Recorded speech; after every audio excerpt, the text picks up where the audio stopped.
Hello friends, welcome to street catalogue. మరో మంచి వీడియోతో ఈరోజు నేను మీ ముందుకు వచ్చాను. ఈరోజు మనం ఒక చక్కటి శాకాహార భోజనాన్ని ఆస్వాదించబోతున్నాం. ఇక్కడ ఒకసారి భోజనం చేస్తే కనుక మీ పాత జ్ఞాపకాలన్నీ కూడా నెమరేసుకోవచ్చు అనమాట. అంత బాగుంటుంది భోజనం. చక్కగా 90స్లో భోజనం తిన్నట్టు ఉంటుంది హోటల్లో అయితే. హోటల్ పేరు వచ్చేసరికి శ్రీ వెంకటేశ్వర మిలిటరీ హోటల్ అనమాట. ఇది వచ్చేసరికి మన పంట కాలువ దగ్గరలోనే హై స్కూల్ రోడ్లో ఉంటుందన్నమాట. జస్ట్ అట్లా వెళ్ళగానే ఈ హోటల్ అయితే మనకు కనిపిస్తుంది. పూర్తి అడ్రస్ నేను స్క్రీన్ మీద ఇచ్చాను, చూడగలరు.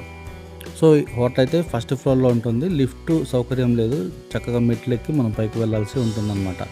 యాంబియన్స్ చాలా చక్కగా నీట్గా, పల్లెటూళ్ళలో ఇళ్ళన్నీ ఏదన్నా మట్టితో అలికి దాని మీద ముగ్గులు వేసినట్టు ఉంటుంది. మొత్తం లోపల యాంబియన్స్ అంతా కూడాను చాలా నీట్గా క్లీన్గా అయితే మెయింటైన్ చేస్తారు. ఇలా బల్ల మీద అయితే మనకి ఒక చట్నీ, కందిపొడి, నెయ్యి అలా పెట్టి ఉన్నాయి. కావాలంటే మనం వీటిని ఉపయోగించుకోవచ్చు అనమాట. సో ఆంబియన్స్ చాలా చక్కగా నీట్గా ఉంది. ఏసీ ఆంబియన్స్ అనమాట. భోజనం కూడా చాలా ఎకానమీలో ఉంటుంది. ఇక్కడ వెజ్ భోజనంతో పాటు నాన్ వెజ్ ఐటమ్స్ కూడా చాలా ఉన్నాయి. కావాలంటే మీరు ఈ క్యాట్లాగ్ని చూడవచ్చు. అడ్రస్ కూడా ఇక్కడ నేను కింద చూపిస్తున్నాను, చూడండి. సో నాన్ వెజ్లో చాలా రకాలు ఉన్నాయంట. నాన్ వెజ్ కూడా చాలా చాలా బాగుంటుందంట. అయితే నేనైతే రుచి చూడలేదు. ఈరోజు నేను సంపూర్ణ శాకాహార భోజనాన్ని మాత్రమే రుచి చూస్తున్నాను. ఎందుకంటే ఈ మిలిటరీ హోటల్స్లో వెజ్ భోజనం చాలా చాలా బాగుంటుంది. చాలా హోటల్స్లో అయితే నేను ట్రై చేశాను కూడా, సూపర్గా ఉంటుంది. సో ఇలా మనకి చక్కగా ఒక స్టీల్ ప్లేట్లో అరిటాకు పెట్టి అలా మనకి తీసుకొని రావటం జరిగింది. ప్లేటింగ్ చూడండి ఎంత చక్కగా ఉందో, నీట్గా. ఫస్ట్ అయితే కేసరి వెజిటేబుల్ పలావ్ పప్పు మనకి వడ్డించడం జరిగింది. ఆ తర్వాత బెండకాయ వేపుడు, దీంతోపాటు బఠానీ మరియు వంకాయల గుజ్జు కూరను వడ్డించడం జరిగింది. సో చక్కగా నీట్గా చాలా శుభ్రంగా వడ్డిస్తున్నారు. కొన్ని చోట్ల మన ప్లేట్లో వడ్డిస్తుంటే పక్క ప్లేట్లో వెళ్ళి పడుతుంటాయి, కానీ ఇక్కడ చాలా శ్రద్ధగా వీళ్ళు అన్నీ కూడా ఏర్పాటు చేస్తున్నారు. క్యాబేజీ పకోడీ అన్నమాట. సో ఇది వచ్చరికి ఒక రోటి చట్నీ, కావాలంటే అది కూడా మీరు వడ్డించుకోవచ్చు. రోజు ఐటమ్స్ మారుతూ ఉంటాయి. ఇది వచ్చరికి కేసరి అన్నమాట. ఇది వెజిటేబుల్ పలావ్, గుమగుమలాడిపోతుంది వాసన. సో దీని తర్వాత పప్పు అన్నమాట. టమోటో పప్పు ఈరోజు వడ్డించారు. ఇది వచ్చేసరికి వంకాయ మరియు బఠానీల గుజ్జు కూర. ఇది వచ్చేసరికి బెండకాయల వేపుడు, ఇది అరటికాయ వేపుడు అనమాట. ఇది వచ్చేసరికి క్యాబేజీ పకోడీ. దీంతోపాటు వేడి వేడి అన్నం మనకి వడ్డించడం జరిగింది. వేడి వేడి అన్నం చూసారుగా, అన్నం వడ్డిస్తుంటేనే అలా పొగలు వస్తున్నాయి అన్నంలో ఉండి. ఇందులో చక్కగా నెయ్యి వేసి తింటే భలే ఉంటుంది కదా. సో ముందుగా మనం వెజిటేబుల్ పలావ్ నుండి స్టార్ట్ చేద్దాం. ఈ వెజిటేబుల్ పలావ్లోకి నేను బఠానీలు మరియు వంకాయ గుజ్జు కూరని అలా కలుపుకొని నిదానంగా తింటే అసలు చాలా కమ్మగా ఉంది. పలావ్ ఎంత బాగుందో కూర కూడా అంతే బాగుంది. బఠానీలు మరియు వంకాయలతో గుజ్జు కూర మనకి ఇవ్వటం జరిగింది. గ్రేవీ కాదు, గుజ్జు కూర మాత్రమే. కానీ టేస్ట్ మాత్రం సూపర్గా ఉంది. పలావ్ భలే బాగుంది, ఎక్సలెంట్గా ఉంది. ఆ ప్లేటింగే చూడండి ఎంత బాగుంది కదా, చూస్తుంటేనే ముచ్చటేస్తుంది. యాంబియన్స్ కూడా సూపర్గా ఉంది. మనం చక్కగా ఫ్యామిలీతో వచ్చినా ఫ్రెండ్స్తో వచ్చినా ఇక్కడ ఈ భోజనాన్ని మనశ్శాంతిగా మనం ఆస్వాదించవచ్చు. చాలా రుచికరమైన భోజనం అంట, నాన్ వెజ్ కూడా. అది కూడా ట్రై చేయండి మీరు కావాలంటే ఒకసారి. నాకైతే పలావ్ సూపర్గా ఉంది. దీంట్లో నేను నంచుకొని తిన్న బఠానీ మరియు ఈ వంకాయల గుజ్జు కూర కూడా చాలా బాగుంది. ఈ వేడి వేడి అన్నంలో కాసిన నెయ్యిని అలా కలుపుకొని ఈ పప్పు అన్నంలో పప్పడము, ఈ క్యాబేజీ ఫ్రైయో నంచుకొని తింటే ఆహా నా రాజా అనిపిస్తుంది. అసలు ఎంత కమ్మగా ఉందంటే ఈ కాంబినేషను సూపర్ అన్నమాట. అబ్బాబ్బా ఎంత బాగుందంటే అంత బాగుంది అసలు.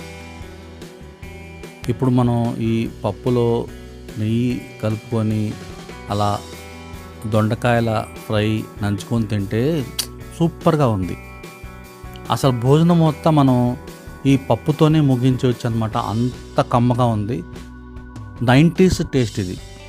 నేను చిన్నప్పుడు తిన్నప్పుడు ఉన్న టేస్ట్ ఇక్కడ రావటం జరిగిందనమాట. నెయ్యి చాలా చాలా కమ్మగా ఉంది. అన్ని చోట్ల కూడా నెయ్యి మనకి అంత కమ్మగా ఉండదు, బాగుంటుంది కానీ కమ్మగా ఉండదు. ఇక్కడ మాత్రం నెయ్యి చాలా కమ్మగా ఉంది. పప్పు కూడా నాకు భలే బాగా నచ్చింది. ఇప్పుడు ఒకసారి మనం అరటికాయ వేపుడులో ఈ పప్పు కలుపుకొని తిని చూద్దాం. అరటికాయ వేపుడు కూడా చాలా బాగుంది, చాలా కమ్మగా ఉంది. ఇప్పుడు దాకా మనం రుచి చూసిన ప్రతి కూర కూడా చాలా కమ్మగా, చాలా రుచిగా ఉన్నాయి.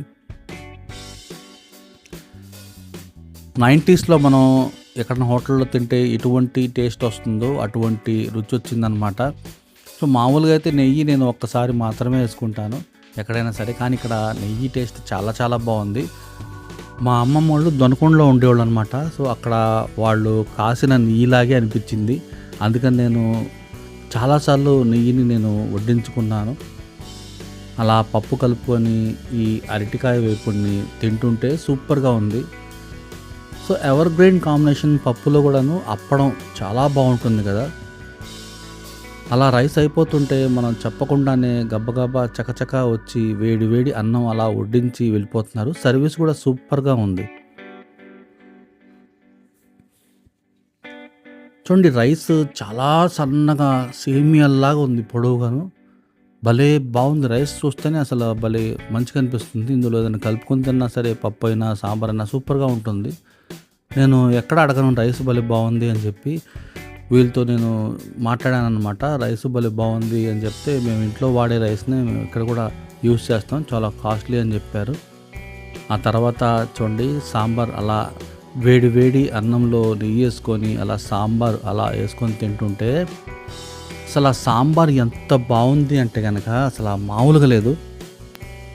క్రితం మేము ఉండే అపార్ట్మెంట్లో శేఖర్ అని చెప్పి ఒక తమిళియన్ అంకుల్ గారు ఉండేవాళ్ళు. ఆయన రైల్వేలో కుక్కుగా పనిచేసేవాళ్ళు అనమాట. ఆయన రెగ్యులర్గా సాంబార్ చేస్తూ ఉండేవాళ్ళు, ఎప్పుడు చేసినా మనకి ఇస్తూ ఉండేవాళ్ళు అనమాట. సో ఈ సాంబార్లో వీళ్ళు ముల్లంగి కూడా వేశారు. వాళ్ళు కూడా ముల్లంగి, ములక్కాయలు అన్నీ వేసి చేసేవాళ్ళు అనమాట. సేమ్ ఆయన చేసిన సాంబార్ లాగే ఉంది, అదిరిపోయింది, సూపర్గా ఉంది. మీరు ఒకసారి వెళ్ళి అక్కడ టేస్ట్ చేస్తే కనుక నా మాటలతో ఏకీభవిస్తారు. అంత రుచికరంగా ఉంది సాంబారు, సూపర్గా ఉంది సాంబార్ కూడా. ఇప్పుడు ఫైనల్గా మనం పెరుగుతో తిందాం. సాంబారు, పప్పు, పలావ్ ఇవన్నీ తినగా నాకు అసలు పొట్టలో స్పేస్ లేదు. అయినా సరే కొంచెం పెరుగుతో ముగించడం అలవాటు, అందుకని కొంచెం పెరుగుతో తిన్నాను అనమాట. పెరుగు కూడా బాగానే ఉంది. వీళ్ళు ఇచ్చిన సేమియా కేసరి అయితే అదిరిపోయింది. ఇటువంటి మంచి వీడియోస్ కోసం మన ఛానల్ సబ్స్క్రైబ్ చేయండి. లైక్ చేయకపోతే లైక్ చేయండి. మీకు కూడా మంచి హోటల్ కనిపిస్తే రిఫర్ చేయండి. Thank you.